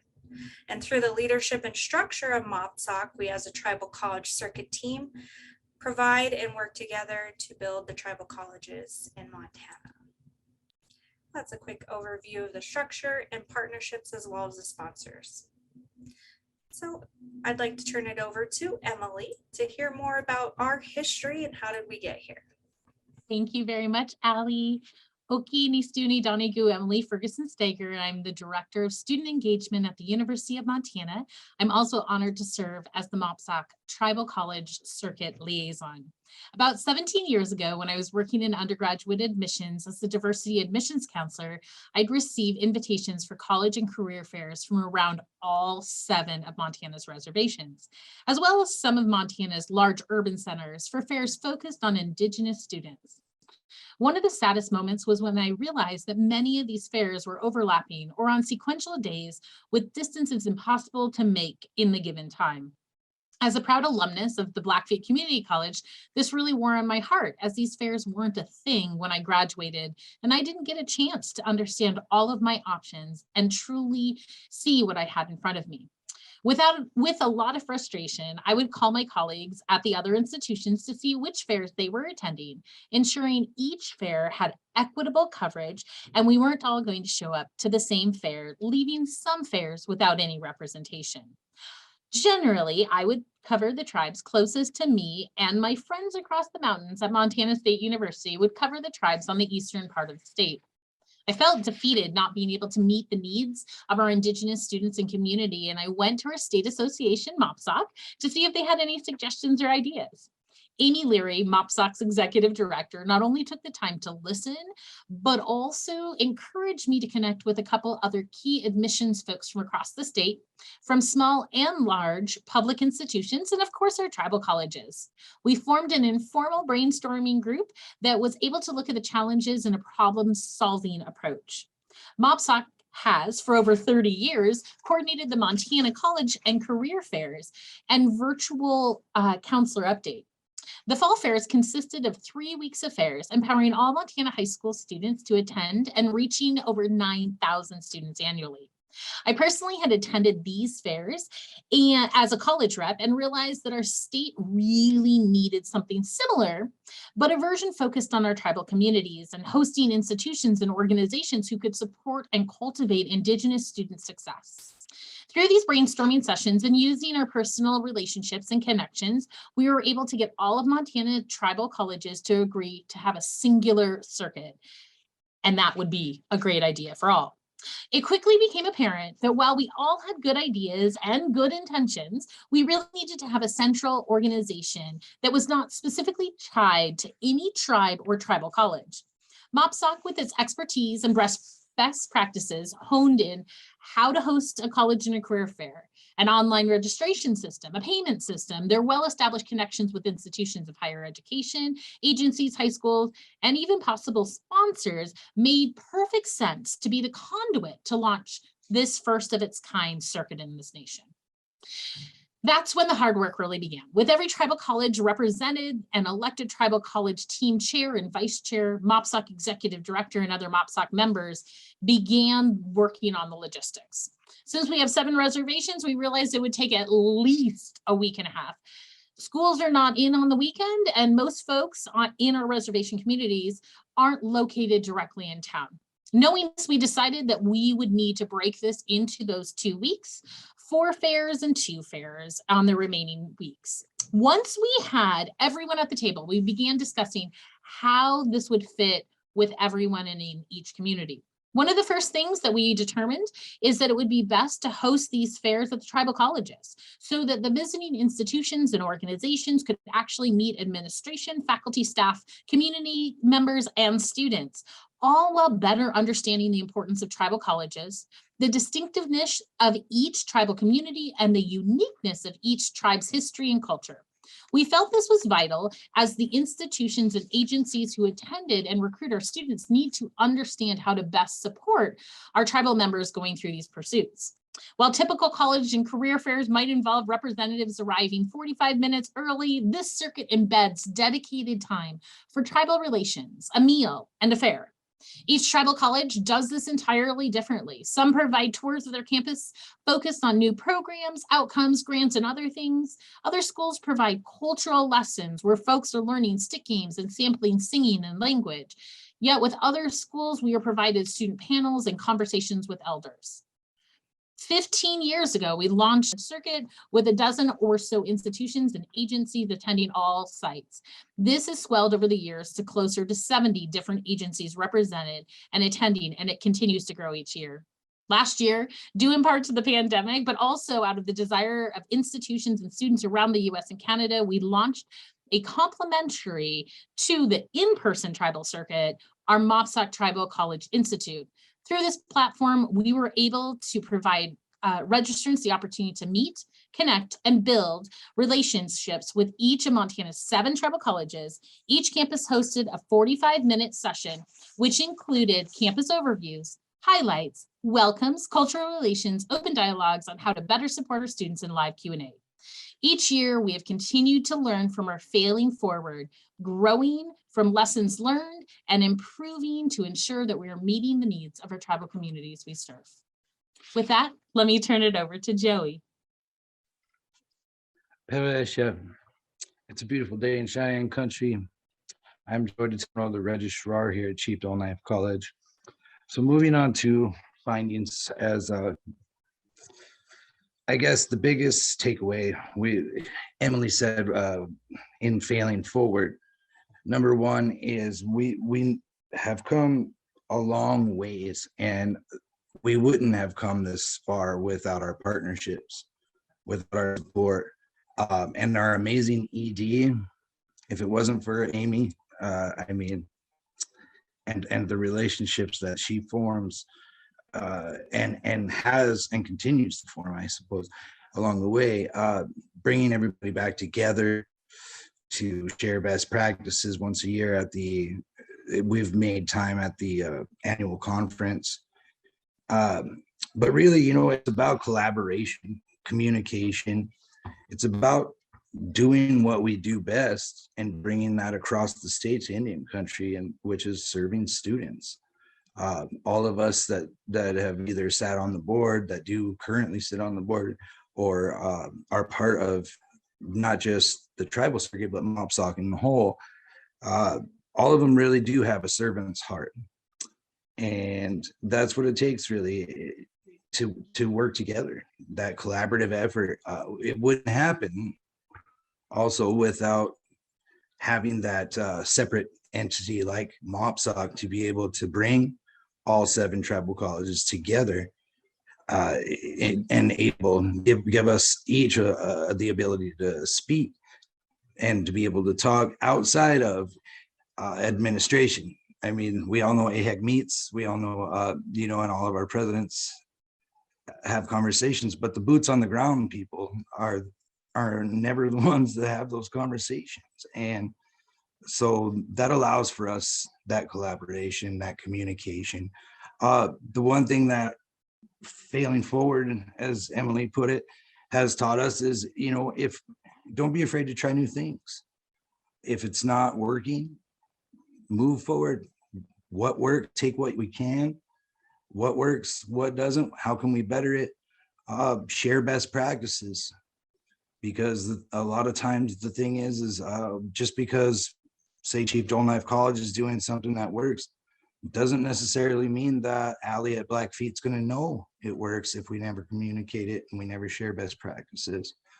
And once again, like I said, the amazing partnerships without whom we would not be able to do half of what we do, especially American Indian College Fund. Thank you for everything that you do for all 7 of our tribal colleges here in Montana and throughout the nation as a whole for serving Indian country.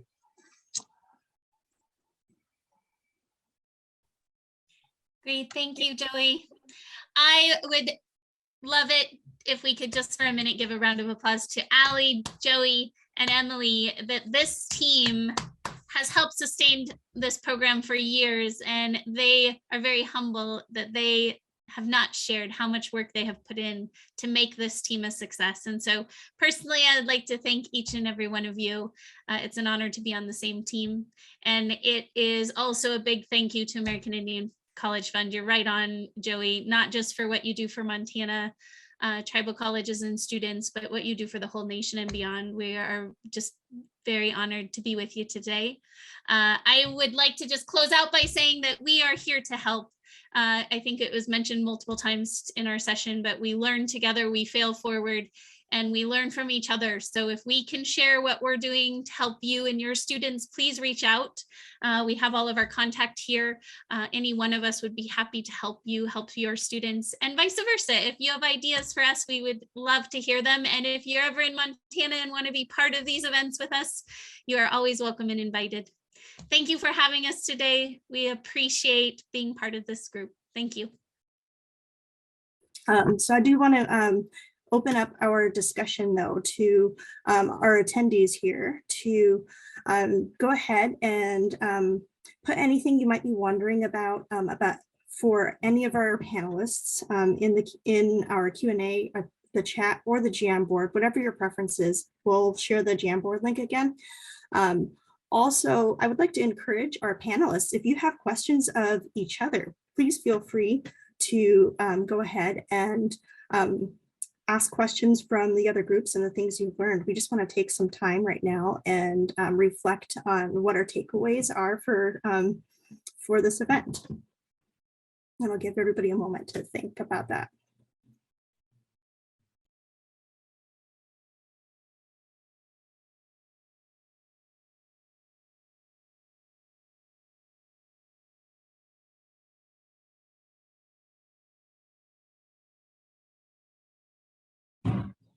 If I may, Sandy, this is Anselmo. One of the things that we're finding to be very powerful is when we encourage students to learn about themselves, their cultural identity. And in the last session that we had with y'all, with Hannah, and when she did the JD forum of students, and Monique shared about her personal experience and her personal identity, not only as a student, a CCP student, but who she is and who she chooses to be.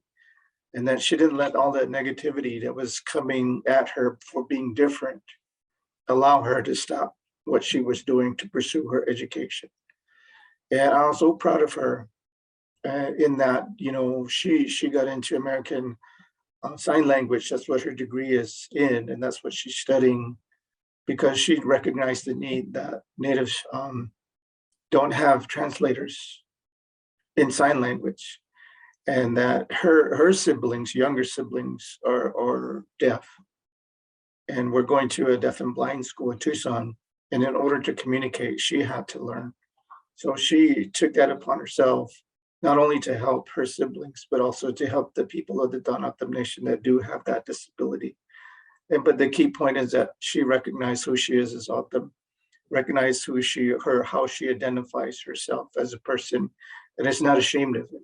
And that makes her more powerful. So I just wanted to share that with everybody, that that's certainly a key in helping our young people or older people to become successful, to know where you come from, who your indigenous roots, where they come from, and how you associate it with others. And I just really wanted to say I'm glad to hear those of you that speak your language. It is near and dear to my heart, because that's also another area that we need to preserve amongst our indigenous people here in North America and all over the world. So thank you for that. I appreciate the work that you have done, Sandy and Hannah, and American Indian College Fund to make this happen. Here again. So.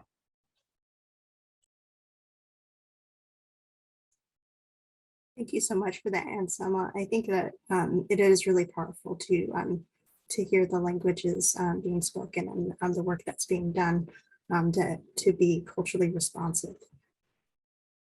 I'm going to go ahead and just take a moment and allow people to think about what questions they might have. I'm going to be looking through the Jamboard as well. College Fund staff, if you have questions too, feel free to jump on.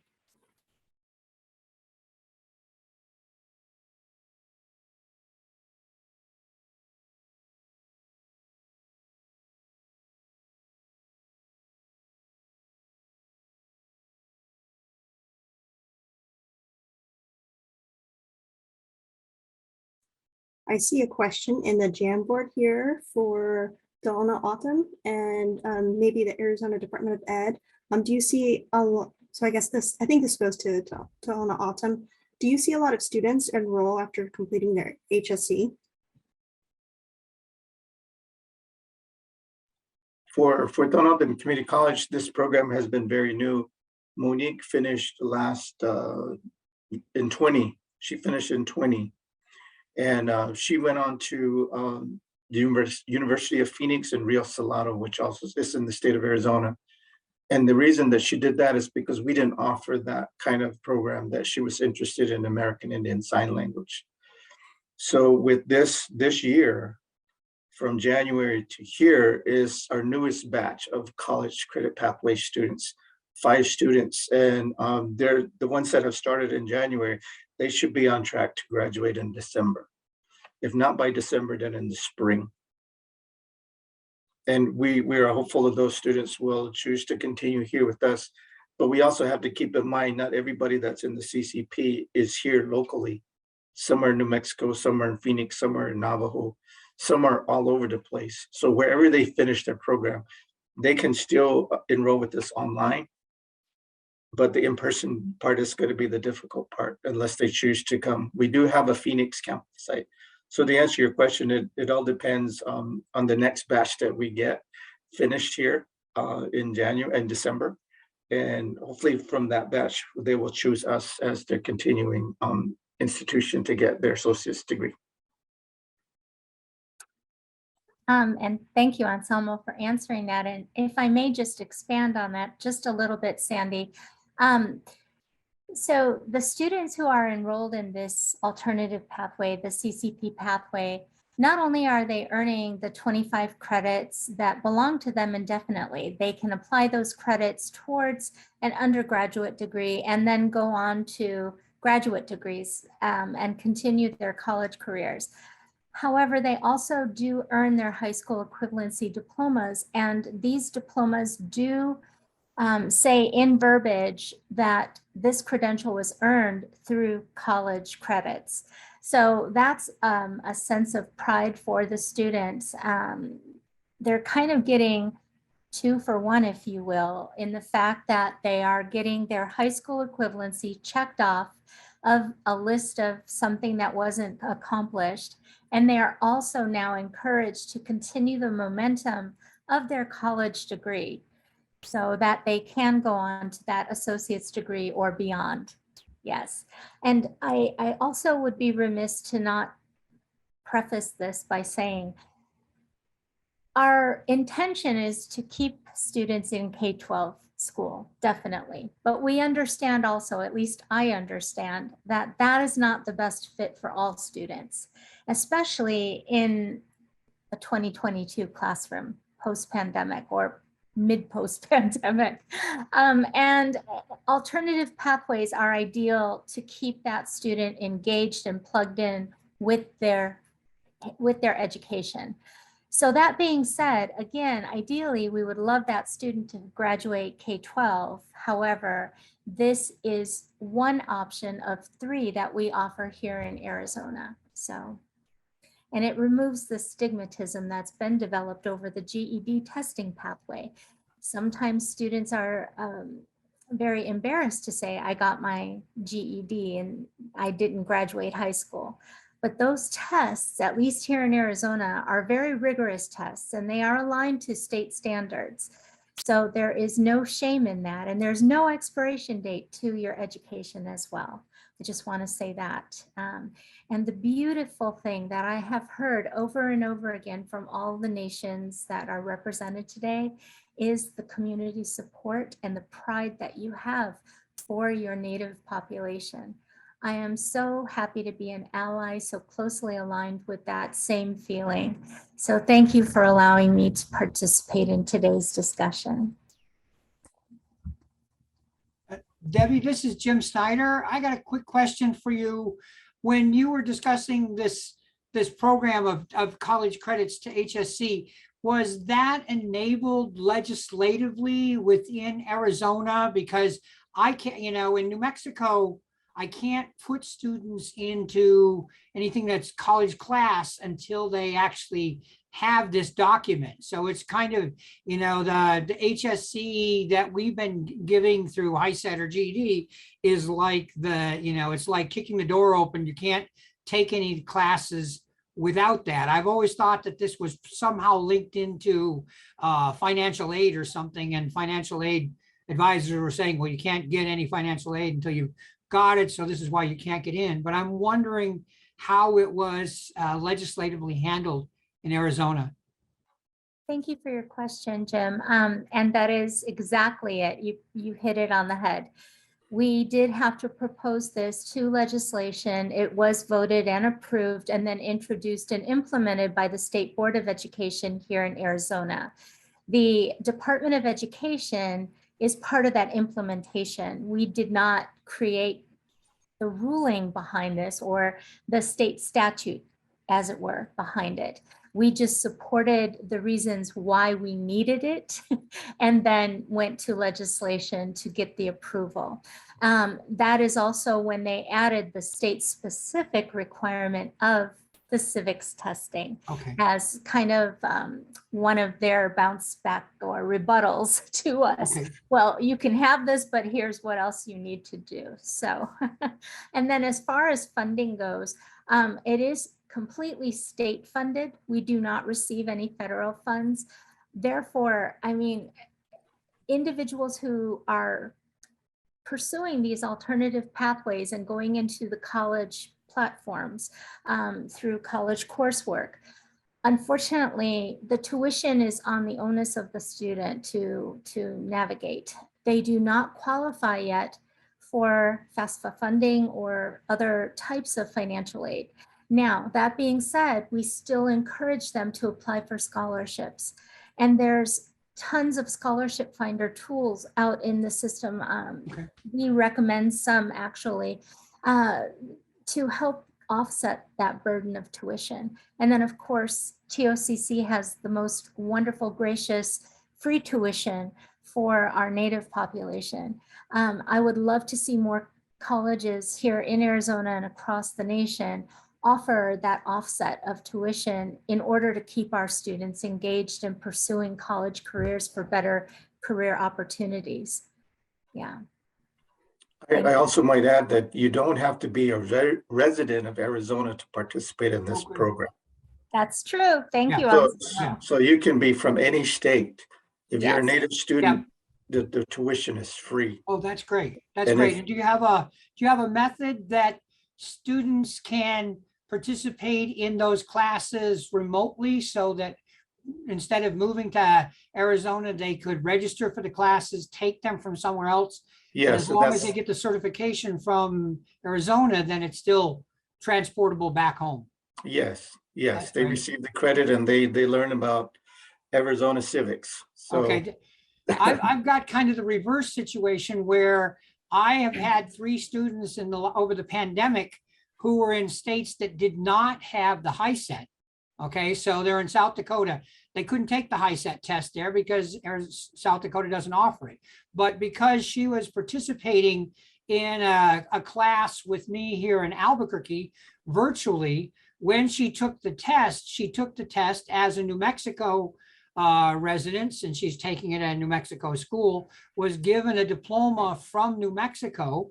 And that's the diploma itself is transportable back to South Dakota. So in this way, without South Dakota having a high set test, we had a way for a South Dakota tribal resident to be able to get her certification, and it's perfectly acceptable back there. What previously she would have had to move here, take the test, and then bring it back with her. But by doing it by remotely, and I was thrilled at the idea that you could potentially offer it to students from other states. Like there's a number of other, like in Southern Utah, there's a number of states that don't have a lot of opportunities. And if you could offer that to them, then you just opened up a pathway on other tribal entities for a pathway that, without having to wait for that program to come to Colorado, for example, or to come to South Dakota, you can offer it without waiting for that. That's a really cool idea. yes. We appreciate you so much, all of your presentations, and for all of you being here. And again, just a shout out to all of you, and Saginaw Chippewa too, for your work with the confidence building and just that asset-based way of working with your students, all the way down to the end where we, there was, the state level with Arizona and Montana too. So we just appreciate all of your hard work and joining us today. Sandy, do you want to wrap up? And Aaron, do you want to go ahead and share that PowerPoint again with our survey too? Thank you everyone so much. Yes, I just want to echo Dr. Silverstein and just thank all of the presenters and panelists we've had today. It's been wonderful hearing more about all of your programs, and I think I've walked away with so many ideas for things I want to share and continue to help support our other partners in schools. So we do have a post survey that we would like to invite everybody to take. Upon completion of the post survey, we would like to offer $50 gift cards to all of our attendees. So the post survey link is tinyurl.com/2022 HIPS survey. Thank you for dropping that in the chat, Hannah. So make sure that you take a moment and just let us know what you learned from this event, what you were excited about, what you think you might want to take away, and maybe see what might be applicable to your area, and just let us know a little bit about yourself as well. We'll be sharing the post survey with the panelists here and just kind of letting you know and celebrating with you the things that we've learned from this event. So we really appreciate you for being a part of it. We will also include the post survey in our follow-up email as well. Erin, can you next slide?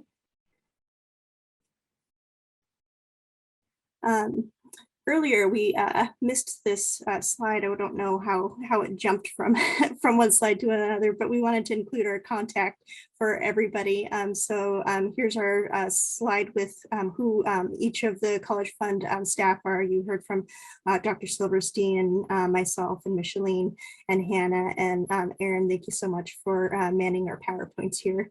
So we do have our contact information here. We will be sharing that along with the PowerPoint. So if you have further questions, you can reach out to any of us with the slide that you'll see here. Aaron, next slide.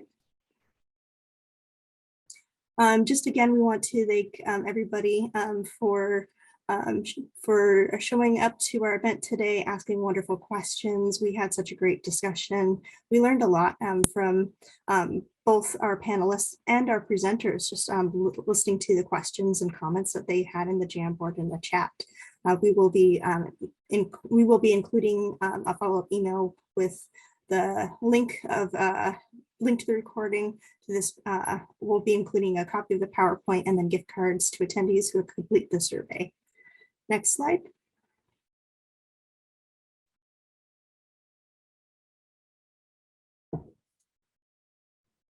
Oh, Erin, can you go back to, thank you. I did want to let our attendees know that we do have the 2022 summer conference, June 21st to June 23rd. This is a conference that is going to have tracks for students, for staff. Students will be high school as well as college. And then we'll have some staff tracks as well. We're really excited about this event. We're lining up a lot of key speakers that we think are going to be really meaningful for you to hear from. And we're going to be preparing a lot of culturally relevant workshops for students and staff to learn about our Summer of Success. We will include the link in our follow-up email. Thank you, Micheline, for putting that in the chat as well. Registration is open now. So you can feel free to share this with all of your contacts at the high schools and the colleges and HSCs. Next slide. For our tribal colleges and universities, we'd like to remind you that we still have college readiness bridge grants. These grants are $5,000 to execute summer college readiness programming for Native high school students. Feel free to email us at nativepathways@collegefund.org. We would love to help continue to support the work that you're doing through the summer. And I think last slide. And for our high schools, I know we have some higher pathways grant recipients in the audience. We want to remind you, we've put out a couple of emails, but we want to remind you that we do have scholarship and FAFSA incentives going now through May 31st. We're offering $25 gift cards to students who fill out our TCU Full Circle Scholarship. And then another $25 gift card for students who complete the FAFSA. Summer conference registration. We've got our little contest going on with it's being offered to the top 2 schools who have the most students and staff registered. We're going to be offering $500 for that staff to use for their that staff member to use for their department and swag for your students. We're going to have that going through May 20th, and we do have the promos for that, and I will continue to include those in the post follow-up email as well. All right, I think there might be one more slide, but I can't remember. Go ahead, Erin. Oh, yeah, it's just the first post survey. All right, and so just don't forget to fill out the post survey. And thank you so much for attending today. We really appreciate it. Dr. Silverstein or Micheline or Hannah, if you want to do any, hop on the microphone and say thank you. I just wanted to give you a chance to do that as well. I just am really appreciative of our team as well as our partners here. They have been amazing to work with over the past couple of months on this event.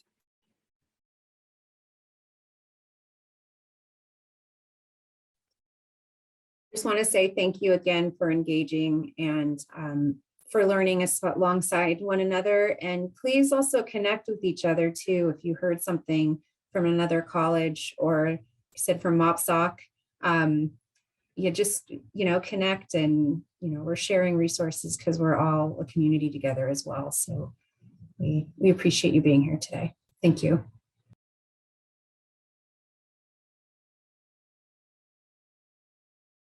Thank you all. It's great to learn from all of you. And don't forget that we still have the Jamboard up, so we will be looking at that information, and you all can kind of look through that and see the questions and answers there as well.